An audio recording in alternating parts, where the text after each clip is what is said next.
All right. Herman, I'm a first-time buyer, and I don't even know where to start. What advice can you give me? Lender. Start with your lender. Start with your lender. Yeah. Did you guys look at where my finger was pointing? No. It was right field. It was right field, but I swear your heads turned when I went like that, as if there was something on the wall. I thought you were getting a. I was doing a. I thought you were getting a disco flashback. I was doing a points to right field like the babe does. It was.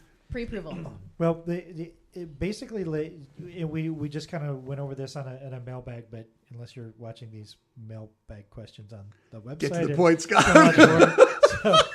Find my you're way basically home. looking at basically looking at four things. You're looking at employment, income, assets, and credit history. And all lenders are going to look at those four things. So you definitely want to talk to the lender. You want to get educated on those four aspects of those things. But absolutely start with your lender. But the bare bones basic things is you need to be employed for 2 years. They're going to look at 2 years. Actually, I didn't include residence. So 2 years residence, 2 years employment. They're going to look at steady income, and they're going to look at your credit history, 12 months credit history. And have some money in the bank. Have some money. And you're going to have some money in the bank. But it's amazing. I was gonna say, Frank, I'm glad you continue to get the people that approach me first, the agent, and want to go shopping. Oh my God. Without the money. Well, it's insane. it is. You're supposed to start by making sure you can afford a house versus, hey, I'm going to find a realtor and go look at houses and then find out if I can afford them. My clients actually come from agents, right? But the only ones that actually get pre-approved first who haven't spoken to an agent are usually my past clients who it was hammered into them pre-approval. So then they get sent to me first. Well, here's a nugget for those of you who are first-time home buyers, and you go out and you work hard and you find a good agent and you say to them, okay, what's next? And they go, let's go look at homes. Fire them. You're fired. Yeah. Yes. Yeah. You're fired. Yeah. If you get an agent as a first-time home buyer and their first piece of advice to you is let's look at homes, fire them immediately. That is psychological warfare is what it is. Yes. Let their first instruction to you should be, let's go get a lender and find out how much you can afford. Are you pre-approved yet? Yeah. That should be that first question. No. Do you have a lender? Here's a let's phone get number. it done. Yep. Are you pre-approved? Okay, great. Then let me also get you pre-approved with my lender just to make sure that you're being told the right thing, because we wouldn't want you falling in love with a home and not being able to get it. Do you think that happens? A lot. You know what? Actually, what I would also have is if they're not asking you, oh, okay, so they collected, tax returns, pay stubs, all that good stuff, ran your credit.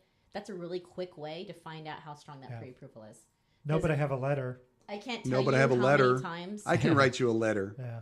I'll write you a letter. That's about what it's worth. I think they're approved for whatever they want. Some of these buyers just coach. go on to some online calculator and just figure, oh well, I can afford a house this much. Yes. Right. And but you've got to go to a really solid lender and find out if you're selling yourself short or overextending yourself. You don't know where you're at, and then you set your expectation for a home much more than you're really qualified for. And it's a bummer that first time you find out, oh, okay, I'm $200,000 less where I. Here's my biggest problem is I'm in real estate offices all the time, different ones, different days, and there's always somebody on the phone.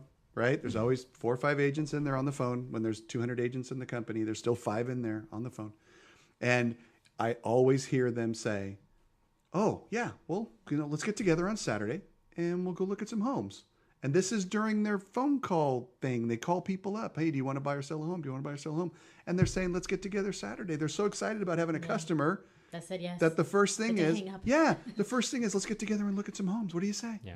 And I just want to puke. I'm like, you got to be crazy. You got to be out of your mind. You have no idea how much they can afford. Coach? No, I can't, because then I wouldn't get paid.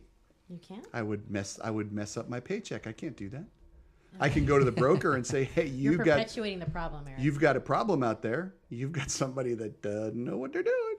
Yeah. But I'm not going to tell the agent and get them all upset and then have them go to the broker who writes my check and say, hey, the coach just said I'm stupid. Well, yeah, he did, because you are. So you're saying let the broker tell him you're stupid. Yeah, let the broker tell him. That works.